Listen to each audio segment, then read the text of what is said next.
They never meant for anyone to survive this. If you're hearing this now, understand something first. The men who built this secret assumed silence would last forever, that the water would erase footprints, that the dead would keep their mouths shut. But one man didn't drown when he was supposed to. And because he lived, a hidden artery of history started bleeding truth.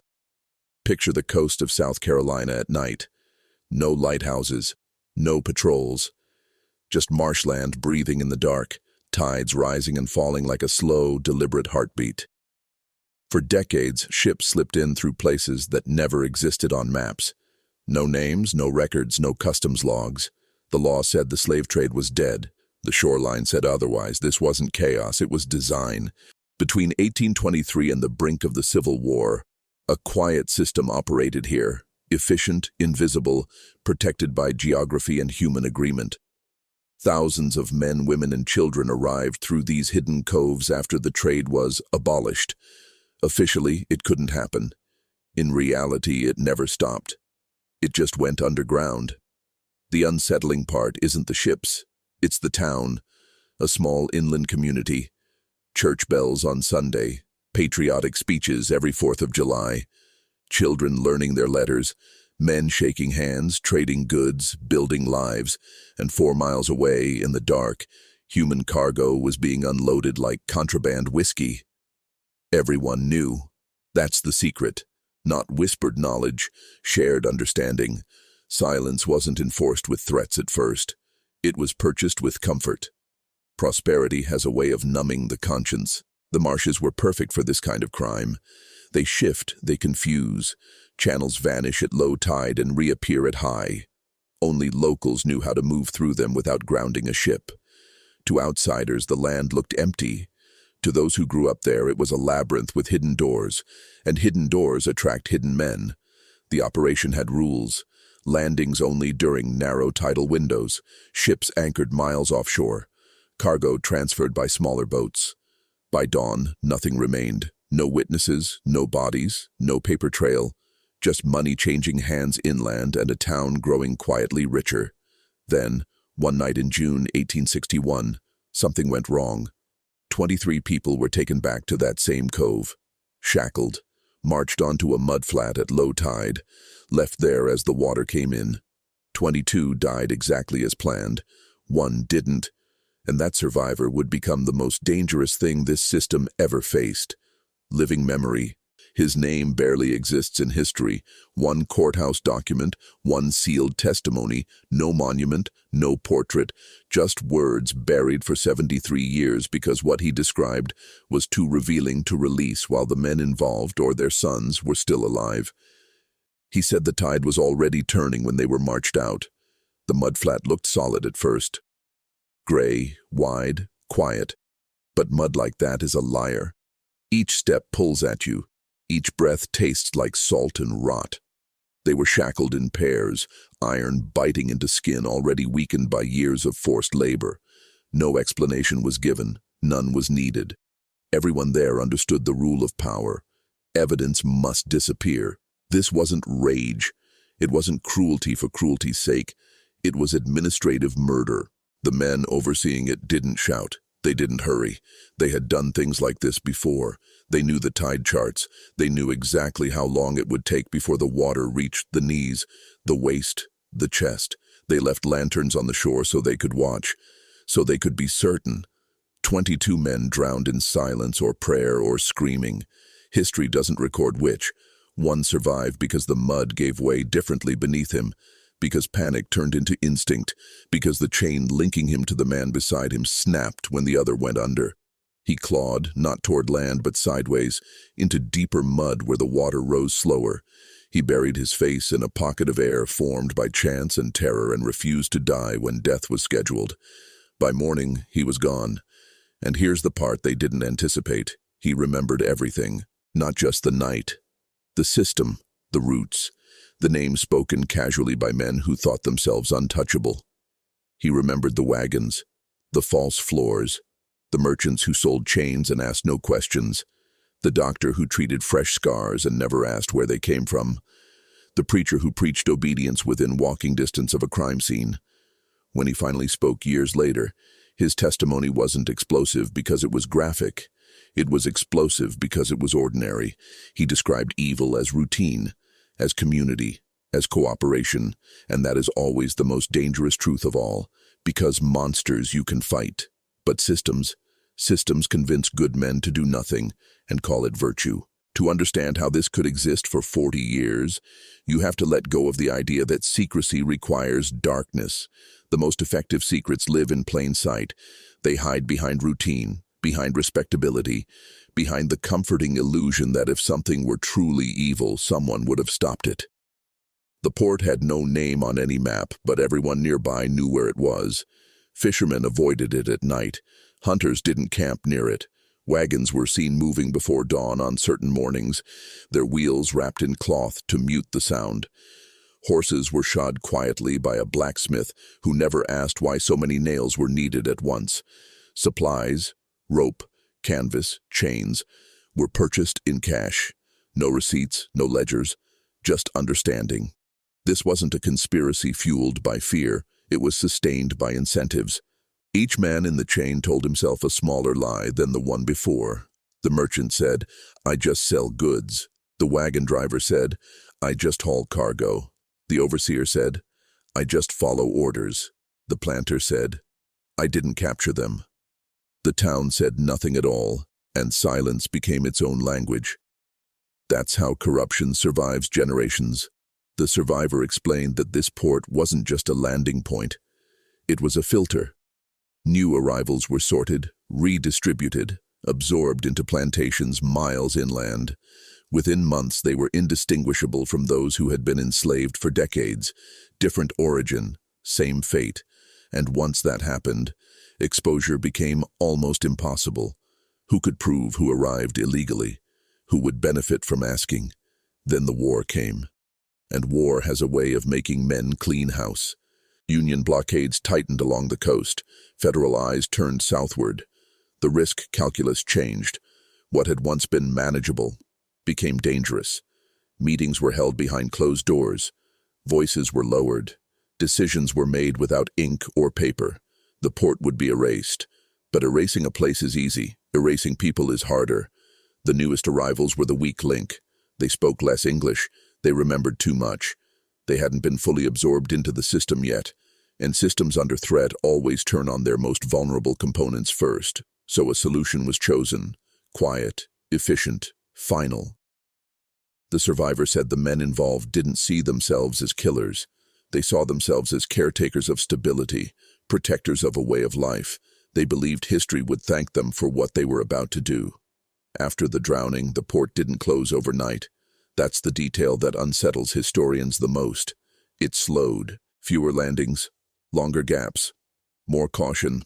Like an animal that's been wounded but not killed, the system adjusted its posture without changing its nature. Ships still came, just less often. The marsh still swallowed evidence. The town still slept well at night. What changed was fear. Not fear of morality, fear of exposure. The survivor drifted for years, moving inland then north, working under names that weren't his. He understood something crucial. Truth without leverage is just noise. So he waited. He listened. He learned how power actually moves, through paperwork, through inheritance, through men who never touch blood themselves but benefit from those who do.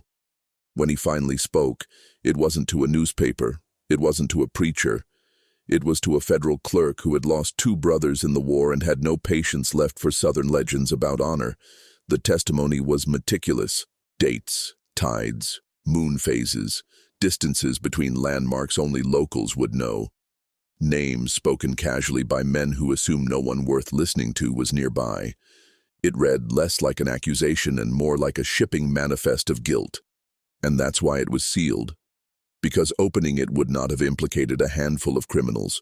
It would have implicated an ecosystem, families still influential, businesses still operating, churches still standing. To expose the truth would have meant admitting that prosperity had been built not just on slavery, but on defiance of the law, mass murder, and communal consent. So the document disappeared into an archive with a classification stamp and a quiet agreement. Not yet. Decades passed. Railroads came. Roads replaced marsh paths. Children grew up and inherited land without ever asking how it became theirs. The port silted over. The tide charts changed. The crime scene erased itself. But the survivors' words remained, waiting for a generation far enough removed to hear them without panic. And when they were finally unsealed, the most disturbing realization wasn't what happened in that cove. They didn't get it. What they got instead was discomfort, the quiet, shifting kind that makes people change the subject. The names in the testimony didn't belong to villains frozen in amber. They belonged to founders, donors, men whose surnames were etched into libraries, streets, scholarships. The past hadn't stayed buried because it was unknown. It stayed buried because it was inconvenient. The port, once located, told its own story. Satellite surveys showed irregular sediment patterns inconsistent with natural marsh movement. Old pilings, hand-cut timber, not driftwood, were found beneath layers of silt. Iron fragments surfaced after storms, shackles, nails, a broken lantern frame. The land remembered even when people pretended not to. Local reaction followed a familiar pattern. First, denial. That's exaggerated. Then, minimization. That was a different time. Then, deflection. Why dig this up now? No one asked the obvious question. Why was it buried in the first place? The answer is simple and terrifying. Because if this story were told honestly, it would collapse a comforting myth. That evil announces itself clearly, that it wears the face of monsters, that decent communities are incapable of sustaining atrocity. But the town wasn't monstrous. It was ordinary. That's what the survivors' testimony ultimately exposed. Not a secret cabal, not a shadow cult, but a social agreement, a shared decision to prioritize stability over humanity, to accept benefits without asking for receipts, to let the marsh handle the moral accounting. And here's where the story stops being about the 1800s, because every era has its marshes, places where suffering is hidden by distance, complexity, or bureaucracy. Systems that function because each participant touches only a small, reasonable part of the harm. No single action feels unforgivable until you step back and see the shape of the whole. The men who left those 23 people to drown didn't believe they were writing history. They believed they were preventing inconvenience. They believed silence was responsibility. Once the story surfaced, a strange thing happened. The debate didn't center on the crime. It centered on memory. Who gets to name the past? Who gets to contextualize it? Who decides when enough time has passed to stop caring? Public meetings were held, panels formed, language softened. Words like alleged, complex, and contextual did heavy lifting. The marsh killings were discussed the way people discuss bad weather. Tragic, unfortunate, but ultimately impersonal. And that's when the survivors' testimony became dangerous again. Because it refused abstraction. It named hands, voices, faces. It described how ordinary men behaved when they believed their actions would dissolve into water and time. It showed that the system didn't rely on hatred alone. It relied on patience, logistics, and community trust. Some descendants pushed back hard, not because the evidence was weak, but because it was strong. They argued inheritance without responsibility. They wanted the benefits of history without its weight. To them, acknowledgement felt like accusation. Others reacted differently. A small group, quiet at first, started asking better questions. Not who do we blame, but what did this system teach us about ourselves? Not how do we move on, but what are we still participating in without noticing? That's when the story crossed its final threshold. It stopped being regional. Scholars began connecting dots to illegal trades elsewhere, to post-abolition labor schemes, to modern supply chains that rely on the same moral outsourcing. Different victims, different language, same structure, same logic, same convenient silence. The marsh wasn't an exception. It was a prototype. And the most unsettling realization came last. The men involved didn't believe they were protected by secrecy alone. They believed they were protected by normalcy, by the assumption that no one would ever look too closely at something that functioned smoothly. They were betting on apathy, A bet that paid off, for a while, until one man survived when he wasn't supposed to, until memory outlived convenience, until the past refused to stay polite. The final resistance wasn't loud, it was procedural. Committees recommended further study. Funding was delayed. Language was revised until it meant nothing at all. A plaque was proposed, then softened, then relocated, then postponed. No one stood up and said the story was false anymore. That stage had passed. Now the goal was dilution, turning a sharp truth into a dull artifact. But memory doesn't live only in archives. It lives in places. When archaeologists returned to the marsh with ground-penetrating radar, they weren't looking for bodies. They were looking for confirmation, and they found it. Not bones, but patterns, disturbances consistent with repeated human movement, anchoring points where boats shouldn't have been, evidence of fires burned low and hot, designed not to signal. The land testified again. Locals began to talk, not on record, not loudly, but enough. Stories passed down as warnings, jokes that were never funny, places children were told not to wander. The town had always known. It just hadn't wanted to know out loud. What broke the stalemate wasn't activism or outrage, it was inevitability. Students started writing theses. Journalists cross-referenced shipping insurance anomalies. Genealogists noticed sudden population increases that didn't align with legal records. The system that once hid the truth, paperwork, logistics, bureaucracy, began revealing it instead. And then came the question no one could deflect anymore. If this happened here, under these conditions, with this many people cooperating, how many other times did it happen elsewhere? That question spread faster than any accusation, because it doesn't ask you to confess, it asks you to look. The survivor never lived to see this reckoning. He died knowing his words were written, sealed, and waiting. That patience, forced upon him, became his final power. He understood something the men in the marsh never did. Systems depend on continuity. Truth only needs endurance, and endurance always wins in the end. By the time the town officially acknowledged the port, the story no longer belonged to them. It had escaped into classrooms, books, conversations, and uncomfortable silences at dinner tables far away from any marsh. The story doesn't end with justice. That's the part people expect, and the part history rarely delivers. No one was arrested, no property was seized, no names were struck from buildings. The men responsible were already dust, their fortunes folded neatly into the present. The law arrived late, as it often does, and found nothing it was designed to punish. But something else happened instead. The illusion broke. Once you understand that an entire system can operate for decades, not in secrecy but in shared silence, you lose a certain innocence forever. You stop believing that morality fails only because of extremists or madmen. You start seeing how often it fails because ordinary people decide not to look too closely at the cost of their comfort.